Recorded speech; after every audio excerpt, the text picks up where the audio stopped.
The whole station seemed to be waiting for the crowds of people it needed. Tucker Mouse looked back at Mario. He was sitting on a three-legged stool behind the counter of the newsstand. In front of him, all the magazines and newspapers were displayed as neatly as he knew how to make them. Papa Bellini had made the newsstand himself many years ago. The space inside was big enough for Mario, but Mama and Papa were cramped when they each took their turn. A shelf ran along one side, and on it were a little second-hand radio, a box of Kleenex for Mama's hay fever, a box of kitchen matches for lighting Papa's pipe, a cash register for money, which there wasn't much of, and an alarm clock for no good reason at all. The cash register had one drawer which was always open. It had gotten stuck once with all the money the Bellinis had in the world inside it, so Papa decided it would be safer never to shut it again. When the stand was closed for the night, the money that was left there to start off the new day was perfectly safe, because Papa had also made a big wooden cover with a lock that fitted over the whole thing. Mario had been listening to the radio. He switched it off. Way down the tracks, he could see the lights of the shuttle train coming towards him. On the level of the station where the newsstand was, the only tracks were the ones on which the shuttle ran. That was a short train that went back and forth from Times Square to Grand Central, taking people from the subways on the west side of New York City over to the lines on the east. Mario knew most of the conductors on the shuttle.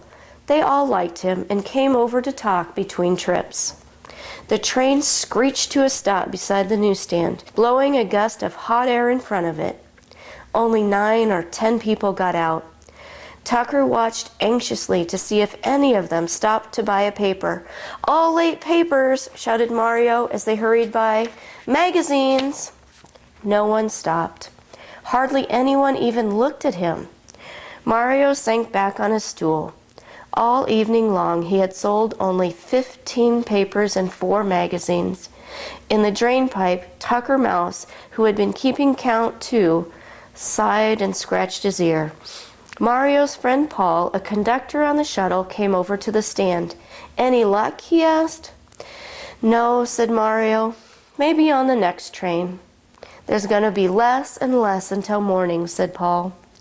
Mario rested his chin on the palm of his hand. "I can't understand it," he said.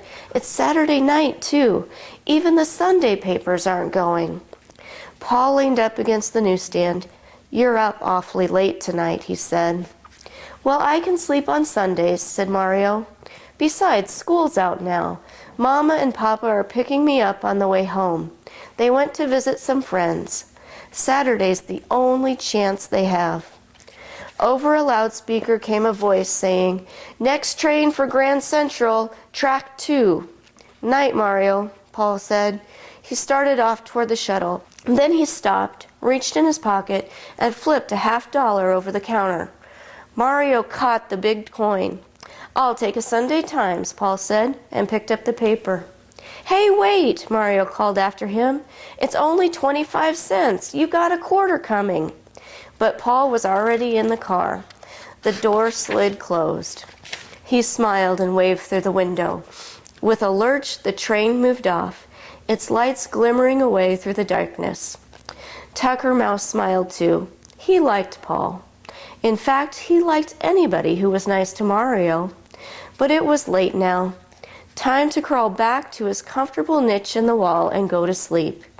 Even a mouse who lives in the subway station in Times Square has to sleep sometimes. And Tucker had a big day planned for tomorrow, collecting things for his home and snapping up bits of food that fell from the lunch counters all over the station. He was just about to turn into the drain pipe when he heard a very strange sound. Now Tucker Mouse had heard almost all the sounds that can be heard in New York City. He had heard the rumble of subway trains and the shriek their iron wheels make when they go over a corner. From above, through the iron grills that open onto the streets, he had heard the thrumming of the rubber tires of automobiles and the hooting of their horns and the howling of their brakes. And he had heard the babble of voices when the station was full of human beings, and the barking of dogs that some of them had on leashes. Birds, the pigeons of New York, and cats, and even the high purring of airplanes above the city, Tucker had heard. But in all his days, and on all his journeys through the greatest city in the world, Tucker had never heard a sound quite like this one. Stay tuned for Chapter 2 of The Cricket in Times Square.